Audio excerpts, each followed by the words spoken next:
Hey guys and gals, it's your buddy Drew with Living History's Mysteries and Ferocious Feline Productions.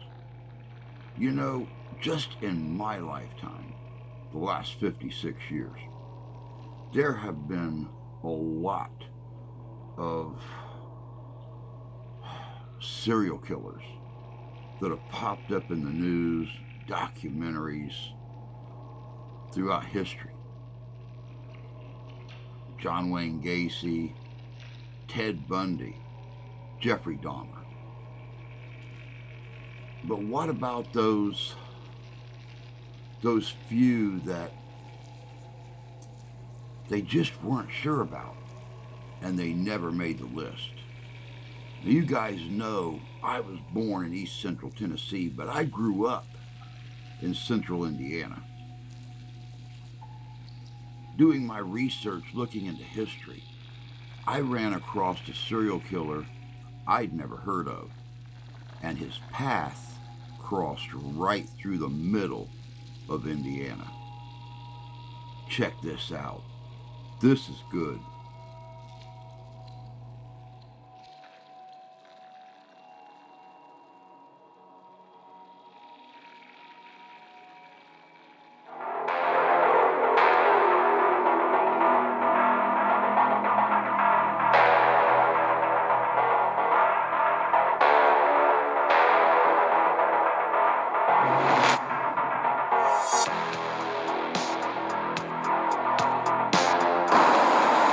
Drives a person to commit a string of murders across the heart of America, leaving a trail of fear and unanswered questions?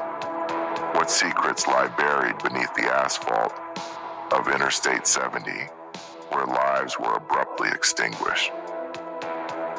As night falls and shadows lengthen, the highway becomes a silent witness to unspeakable acts, a place where danger lurks just out of sight.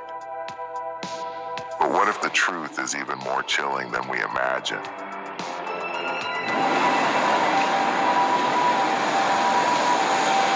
In the early 1990s, a chilling mystery unfolded along Interstate 70, a major highway connecting bustling cities from Baltimore to Utah. A series of murders left 6 victims in its wake, each linked by a single, haunting thread. The elusive I-70 serial killer. This documentary plunges viewers into the dark journey of these unsolved crimes, exploring the lives torn apart and the relentless pursuit of justice that persists to this day. With each mile traveled, the sense of dread intensifies, drawing us deeper into a web of fear and intrigue. Who is this killer? And why did he choose this path? As we delve into the story, more questions arise, leading us to the heart of the mystery.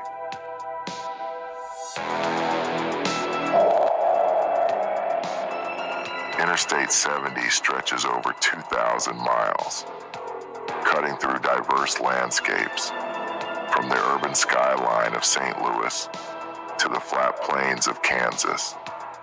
In the early 90s, this highway transformed into a corridor of terror, a hidden battleground for life and death. As dust settles, the small towns dotting I-70, once peaceful and serene, become shrouded in a palpable tension. What was it about these towns that made them targets? But as we uncover these details, a larger question looms. How did this killer remain undetected for so long?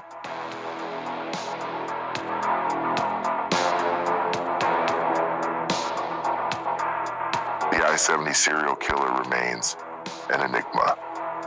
Described as a white male, about 5'7" to 5'9", with sandy blonde or light brown hair, witnesses recall his lean build and cold, detached demeanor. Yet beyond these vague descriptions, nothing concrete about his identity has ever surfaced.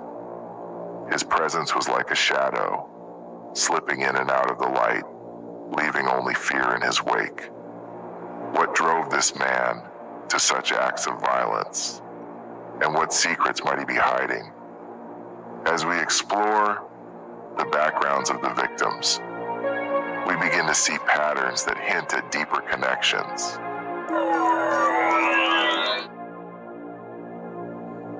6 lives, all cut short in a matter of weeks. The victims were young women, all working in small retail stores along I-70. The killer struck during the day, often when the victims were alone. The murders were swift, a single shot to the head, execution style. No robbery, no signs of struggle. Just a calculated, merciless act that left communities on edge, wondering who might be next. Each victim's story is a reminder of the stakes involved as their unfulfilled dreams and potential highlight the profound loss felt by their families and communities. But what if these murders were not as random as they seem? Could there be a hidden link between the victims that is yet to be uncovered? Patricia Smith, a vibrant young woman working at a shoe store in Indianapolis, known for her warm smile and dedication. Her dreams of starting her own business and her love for painting were tragically cut short, leaving an unfinished canvas of her life. Robin Fuldauer, a 26-year-old store manager at Payless Shoe Source, remembered for her meticulous attention to detail and passion for fashion. Her dream of traveling the world was never realized, her journey halted by a single chilling moment. Nancy Kitzmiller, a 24-year-old manager at a bridal shop in St. Charles, Missouri, planning her own wedding. Her story is one of unfulfilled potential, her artistic talents remembered by all who knew her. Now, only a memory of what could have been. Sarah Blessing, a 37-year-old store owner in Raytown, Missouri, with a passion for holistic healing. Her death left a void, but her legacy of compassion lives on, a beacon of light in a time of darkness. Michael McCown, a 40-year-old ceramics artist in Terre Haute, Indiana, known for his creativity. His story highlights the loss of a talented artist whose work brought joy to many, now silenced by an unseen hand. Marianne Glasscock, a 51-year-old employee at a gift shop in Wichita, Kansas, planning her retirement. Her community remembers her as a kind and welcoming presence, her absence a haunting reminder of the killer's reach.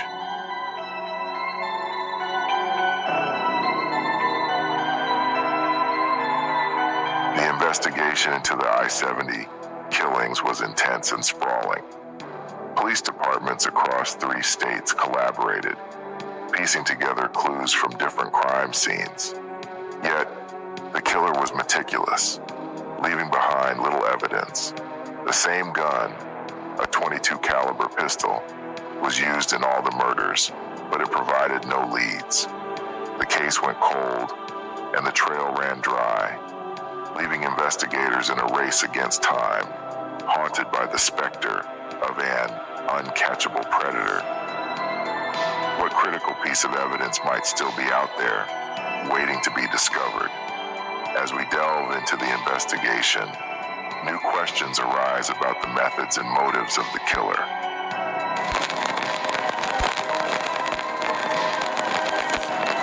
Why was the I-70 serial killer never caught? The truth is, he was a ghost, moving swiftly, leaving no witnesses, no traceable patterns.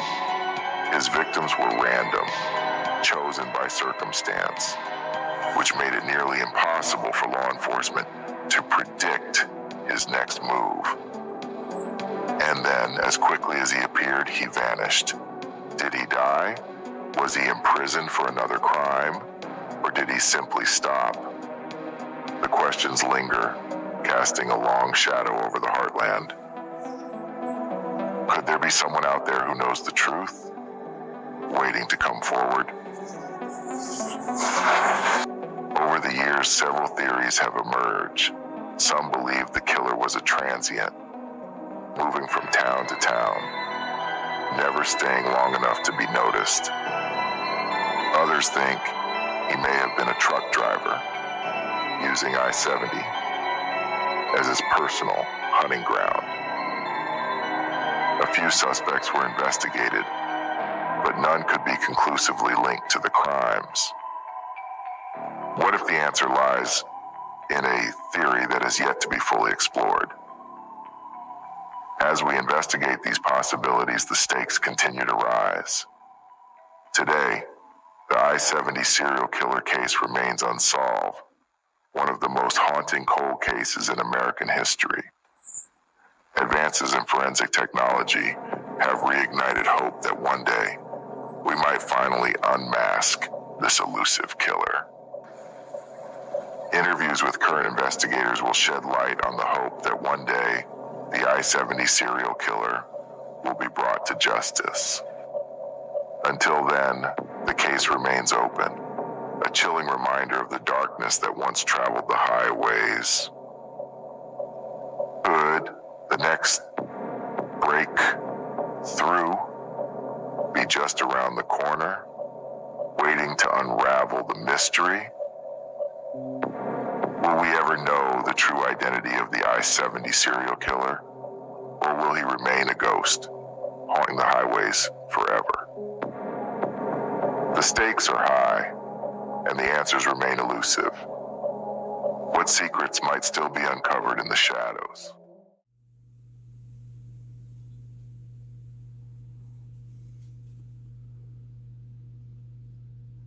Welcome back.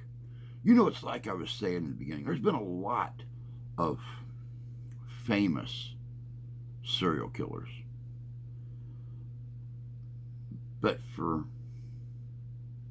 every one famous serial killer, there's at least one that never got that recognition, that fame, that their heinous crimes demanded.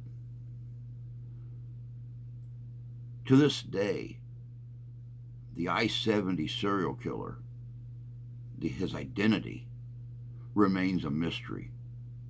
No one has a clue who this individual was and how he so elaborately committed each and every one of these crimes. It's really sad that an individual